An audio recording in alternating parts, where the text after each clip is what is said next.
Olarinyiru is famous in the world for its biodiversity. It has been declared a key biodiversity area and an important bird area by Nature Kenya. Watu waishika kwa area paka narudi baadaye. Kawaida ni ya usiku wanafanya. Iko ndovu kama ngapi kwa area ile? Kenya has been suffering for many years. Every conservation area is invaded by livestock. Livestock is not just destroying the environment by creating erosion and the biodiversity as a result, but also polluting the watercourses and by so doing affecting the entire biodiversity. Because I have protected this vegetation for over 40 years. Olarinyiru is a key biodiversity area. And there is a lot of water here. Because the vegetation and the water, they go together. Olarinyiru is the watershed for the Great Rift Valley lakes of Baringo, Bogoria, and Lake 94, as they call it. By the sheer presence of the cattle in wildlife area, they are disturbing a balance. Because of the amount of buffaloes that we have here, who bring East Coast fever to the cattle, the illegal herders must use pesticides in order to keep their cattle alive. And therefore, they pollute the courses of water. They carry this pesticide with them. And by extension, the vegetation is affected at large. The forests are affected. They talk about cattle like walking gold because it is money that walks. But of course, people who invest in livestock don't have the land for the livestock. There is going to be no future for the wildlife and the environment in this country, where hundreds of thousands of livestock are invading wildlife space.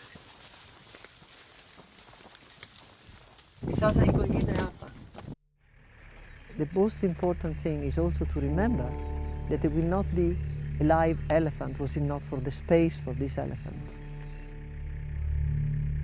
That was unusually speared with a poison spear, and it was surrounded by livestock. We lost over 200 elephants in the last few years. I stood on those carcasses. I smelled the death of those elephants. I saw the maggots. I saw the horror. The first elephant that we lost in this year in January 2016, we got the tusks, 100 pounds. And I'm sure they will be burnt with the rest. Ivory actually nobilifies the teeth. They should be called teeth, not ivory, I don't think. Ivory seems like a substance like diamond, like gold, something of value of some sort. There should be no value in the teeth of the elephant.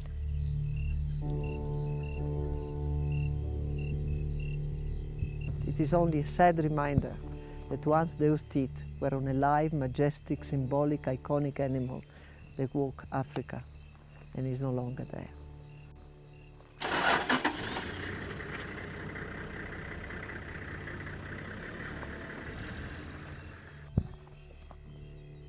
Since the lifting of the 20 years moratorium on the sale of ivory, Kenya saw a beginning of poaching again. And here in Olarinyiru, which is the largest private conservancy in Kenya, situated on the edge of the Great Rift Valley, the hunting of elephant illegally instantly began. Poached elephants were found daily. And in 2009, within a very short period of time, we lost 64 elephants. In some cases, we arrived before the poachers and we retrieved the ivory that we gave to the KWS. When the ivory will be burnt again, some of the tusks in that pyre are of elephants that lived and died in Olarinyiru. It's personal for me.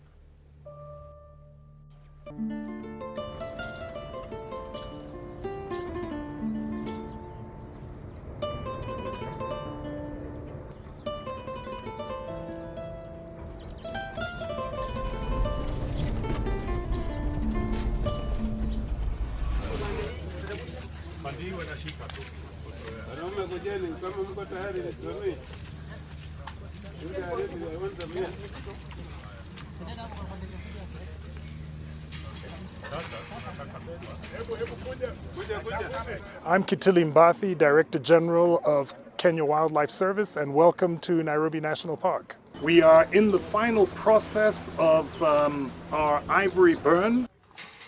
We are going to tally each of the tusks as they come out, take them down, and start building our pyre for the fireworks.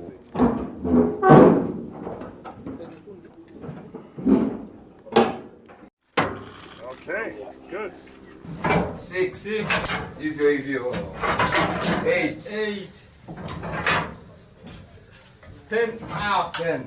Kenya is demonstrating through the burn that it believes that there is no intrinsic value to ivory.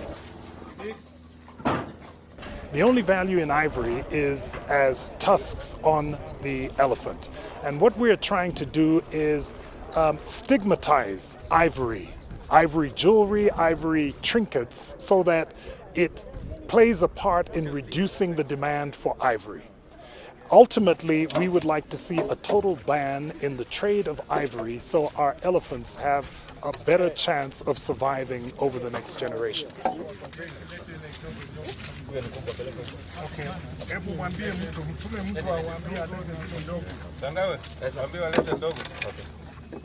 We will have 10 towers for ivory and 1 tower for the rhino. Put it on the base on the ground. Yes. We put it standing up like that. Oh yeah.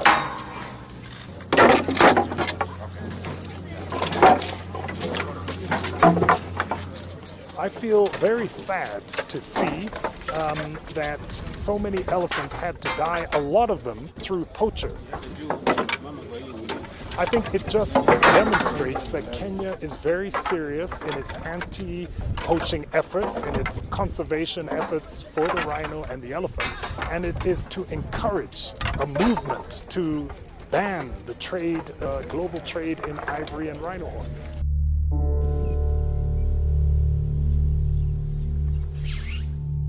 The first ivory fire. Proud to carry, to be helping. Never. What a childhood, yeah?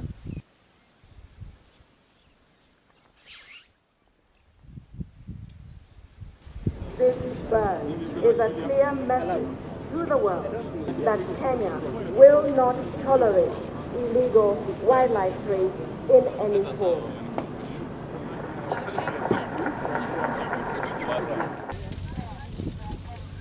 It is a massive amount of ivory, an extraordinary gesture of Kenya of leading the way in ensuring that the world gets a message strong and clear that there is no value to ivory. I think Kenya is very brave to do that, and I think it is the right thing to do. Because burning something since the beginning of time has the significance of an end and a beginning, and a new beginning.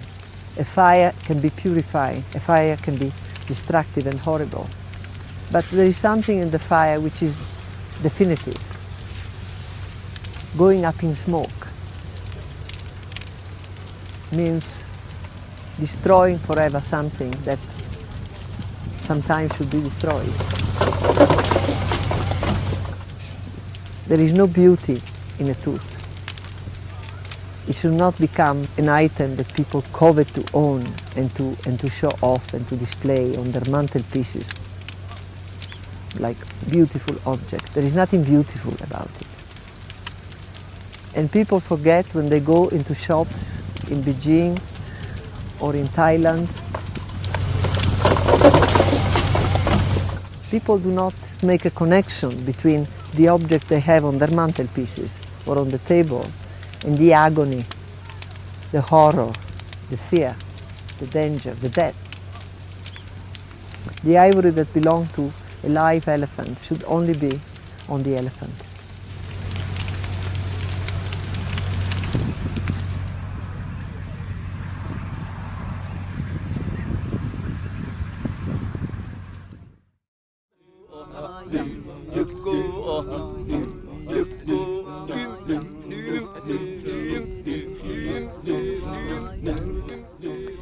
my son died at 17, I decided to celebrate his memory with an event that would put people together and that he would have loved. As a young man growing up, he loved action, he loved people, he loved the nature of Africa. This was my son. I do all this with his memory.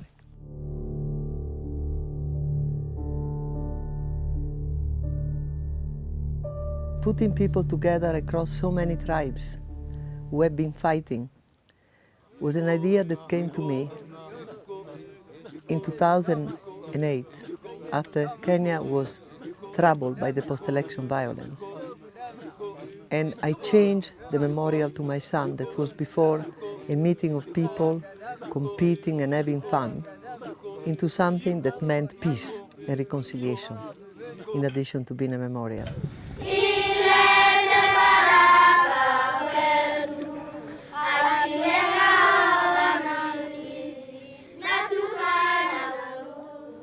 Every year, on the edge of the Great Rift Valley, I put 9 tribes together.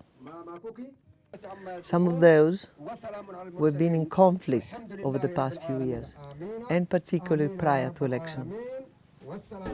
We are here purposely for peace. Yeah, the interaction between the Kokots, the Sambur, Tugans and other tribes which are available in these games today. Mungu wa upendo na amani, naomba unifanye niwe chombo cha amani yako duniani. Palipo na chuki nilete upendo. Mimi napenda sherehe wapi watu nafurahi hiyo sherehe. Kwa hivyo asante sana, mimi ni akila pahali. Sasa mimi iko hapa naombea Makina na bwana yake na mama yake ashinde mzuri kwa wakati huu.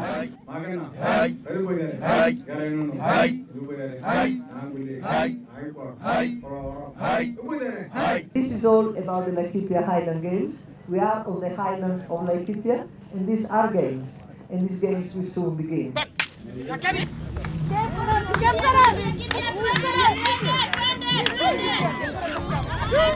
It is difficult to fight and to kill someone that you have seen, with whom you have shaken hands, having competed fairly.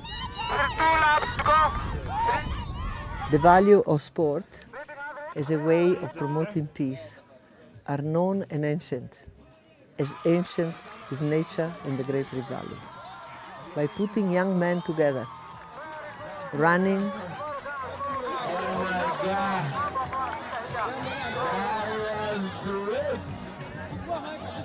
jumping, throwing the javelin, throwing a special stick in traditional tribal games, competing,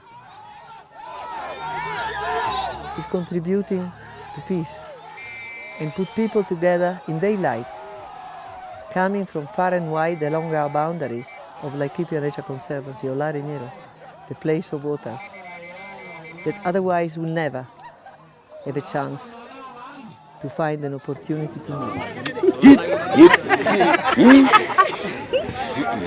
We are running some races like 400 meters, 100 meters, 200 meters, and 800 meters. And also we are going to jump. We have some jumps that we are going to jump high. In fact, we are just aiming to win. And we will be very happy when we win. Jambo, habari gani? This is the district commissioner. I see. He's a good man, as you can see. Yes, he has the right t-shirt. I belong to you people. Thank you. This part of the country is very special because you have different communities living here. and because of because of what I would call misinformation, sometimes there's conflict here and there, and also because of issues like poaching. So this occasion gives the young people a chance to come together and meet in a different setting, and I think that fosters peace.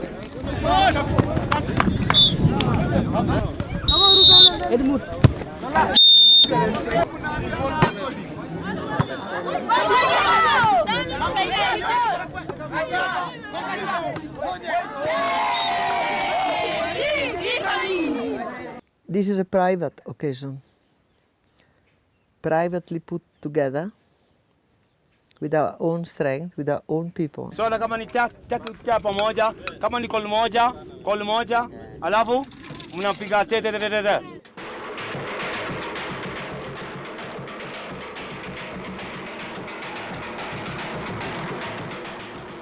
It was their party. And the ones who visited realized that. There were thousands of people. They walked there, they drove there, and some flew there. The people who came there are all friends. No politician was involved nor invited. Per se, no tribe is bad or good. Per se, no young man likes to kill another.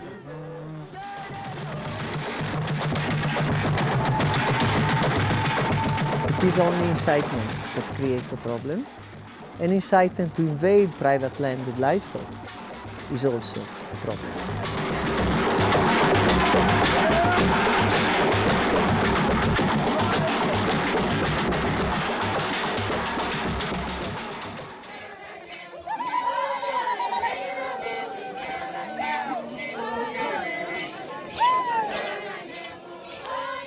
It was a very moving tribute to see people who voluntarily came to Larinero to this occasion.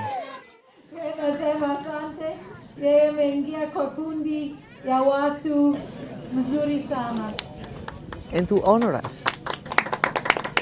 Alafu katika mita 3,000 kitengo cha wanawake tuko na Margaret. Because we kept the grass and we kept the waters.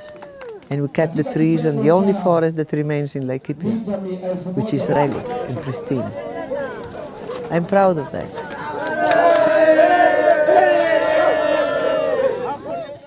But I think the most important message is to allow so many people to see it, to witness it, to feel inspired by it. School children, ladies, men, women of all ages, of all backgrounds. I think it was fantastic.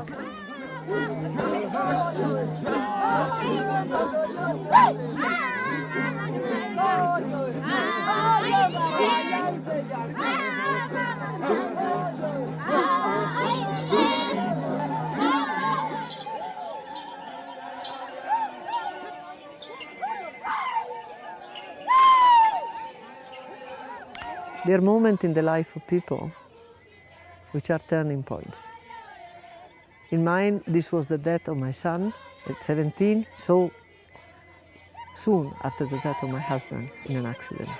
And on the grave of both, I swore to dedicate my life and my resources to making a difference for the chunk of Africa where they lived, which they loved, and where I continue to live, and which I love.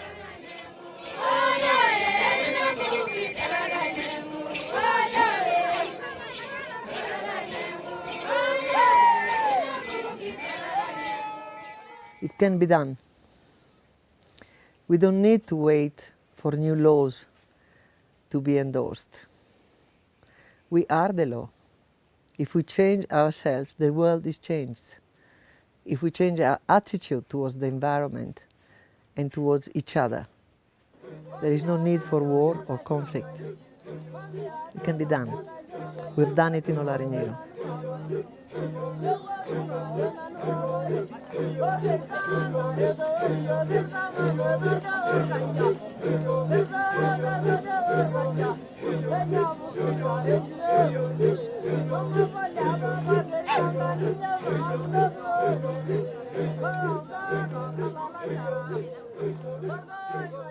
There is nothing that people can do to scare or to make me lose heart, because by the end of the day, and life will go on, and after all, they will not be able to change the shape of the hills.